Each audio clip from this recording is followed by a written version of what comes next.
psiquiatra Laura Pou Otenware. En este momento vamos a hablar acerca de la combinación de psiquiatría, psicología en pacientes con bariátrica. ¿Cómo está usted, la doctora?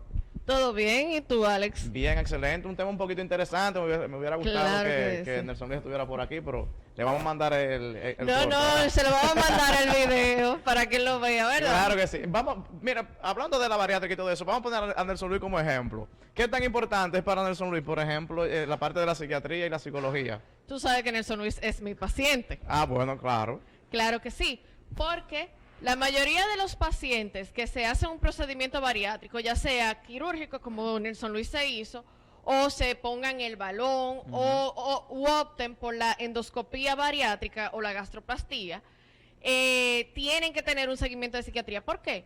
La obesidad es una enfermedad multifactorial. Okay. Y uno de los factores principales de la obesidad es los trastornos de la conducta alimentaria o las conductas alimentarias patológicas. Entonces, puede ser que una persona no tenga un trastorno en sí, pero tiene conductas que tiene que mejorar. Y la mayoría de las personas, la base principal de por qué se alimentan mal tiene que ver con las emociones. Estamos llenando.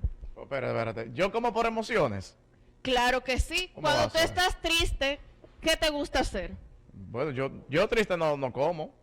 Se me va el apetito. O se te va el apetito. Ok, a Sí. ti se te va el apetito, pero hay mucha gente que entonces lo que dice es, déjame comerme un heladito, déjame comerme un bizcocho. Nosotras las mujeres cuando nos va a llegar el periodo, que se nos mete ese craving por cosas dulces. Entonces tenemos que controlar eso, la depresión, la ansiedad. Muchos pacientes comen por ansiedad. Está otra entidad de trastorno de la conducta alimentaria que se llama trastorno por atracón, que si las identificamos Por y no la- atracón. Ujú. ¿Qué es por atracón? Un atracón es una ingesta exagerada de comida Ok. en poco tiempo.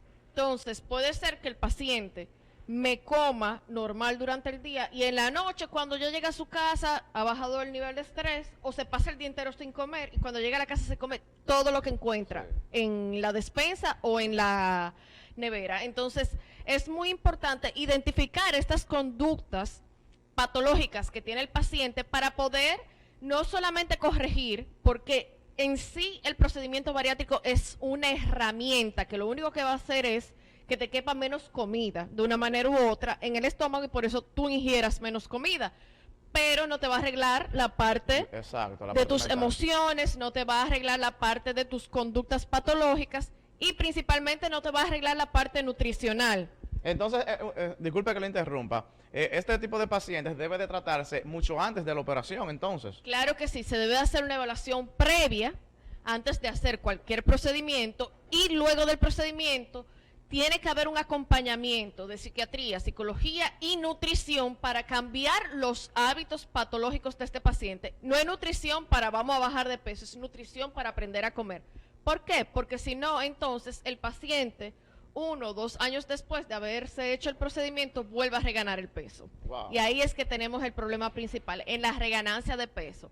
Tengo muchísimos pacientes, tanto en Bonilla como en Salute, que me dicen, yo me puse un balón hace unos años, yo ya me hice una bariátrica previa, o yo me he hecho la gastroplastía y fracasé porque bajé mucho de peso, pero después volví a ganar todo o casi todo el peso que bajé. Entonces, por eso es tan importante el acompañamiento en este tipo de procedimientos. Así es, y sobre todo poder adoptar un estilo de vida muy diferente. Entonces, Claro ¿qué que sí. usted aconseja mentalmente? ¿Qué sería mejor? ¿El balón, la operación o es todo igual? Todo depende de la cantidad de peso, de las condiciones de salud del paciente. Para elegir un procedimiento tenemos que tomar en cuenta muchas cosas. Eso es muy individual.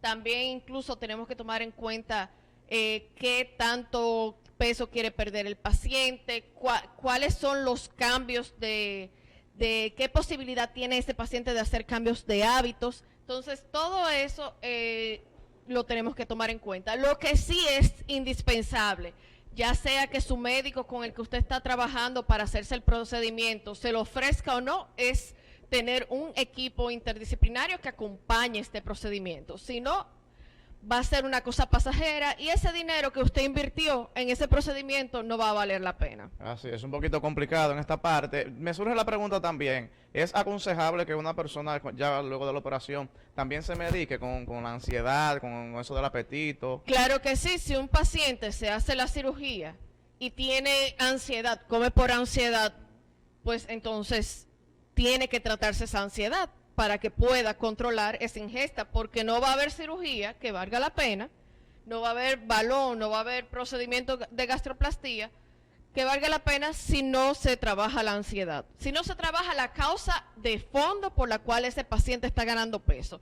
Por eso también se debe trabajar con psicología, con nutrición para enseñar a ese paciente a comer y corregir cualquier situación hormonal con endocrinología que pueda estar teniendo ese paciente para poder hacer que el paciente llegue a su meta de disminución de peso que estamos buscando. Wow, entonces ya una última pregunta, ¿cómo se trata este paciente? Ya hemos hablado de que, por ejemplo, antes de la operación obviamente debe de ir a consultas, pero ya luego tiene que seguir haciendo su consulta, tiene que medicarse. Claro que en casa, por ejemplo, ¿cómo se puede ayudar, cómo se puede apoyar también? Claro que sí, mira, tiene que haber un seguimiento por lo menos por un año después de hacerse el procedimiento. Es importante lo de la medicación, todo depende del tipo de paciente. Hay pacientes que pueden manejarse sin medicación, hay otros pacientes que sí necesitan la medicación. La parte terapéutica es indispensable, al igual que la parte de nutrición. Y todo eso se va a valorar en el momento de la evaluación del paciente por medio de gastro o cirugía y psiquiatría. Es importante que las personas del equipo interdisciplinario, si este paciente tiene un trastorno de la conducta alimentaria, estén entrenados en trabajar con este tipo de pacientes. ¿Por qué? Porque muchas veces puede ser un psiquiatra, un psicólogo, un nutriólogo que no tenga ningún entrenamiento sobre este tipo de patologías y no va a poder identificar esas conductas patológicas que tiene el paciente. Otra cosa es cómo podemos apoyar en casa. Bueno, insistiendo en que el paciente siga las recomendaciones, no boicoteándole su tratamiento al paciente y ayudándolo a que pueda mantener las cosas que tiene que hacer según lo que le han recomendado sus médicos. Es muy importante que en casa no sea un lugar en donde el paciente no encuentre las cosas que necesita para seguir perdiendo peso y para poder hacer su tratamiento como lleva ese procedimiento. Así es como tiene que ser. Bueno, las personas pueden encontrar a la doctora Laura Pou en la clínica Bonilla, también en Salud. ¿Dónde se encuentra Salud? Salud está en los Cerros de Gurabo. Ah, bueno, excelente. Y también las redes sociales que la sigan, obviamente. En las redes sociales sí, estoy como DRA Laurita O, doctora Laurita O, en Facebook, Instagram y Twitter. Importante, usted no se consulta por las redes sociales, ¿verdad que no? No, por las redes sociales no se hacen consultas, para eso están los números de contacto y usted consulta vía virtual o presencial, pero las redes sociales solamente son para orientar y educar. Así es, nosotros seguimos con más de Show de Nelson, quédese ahí, no se mueva.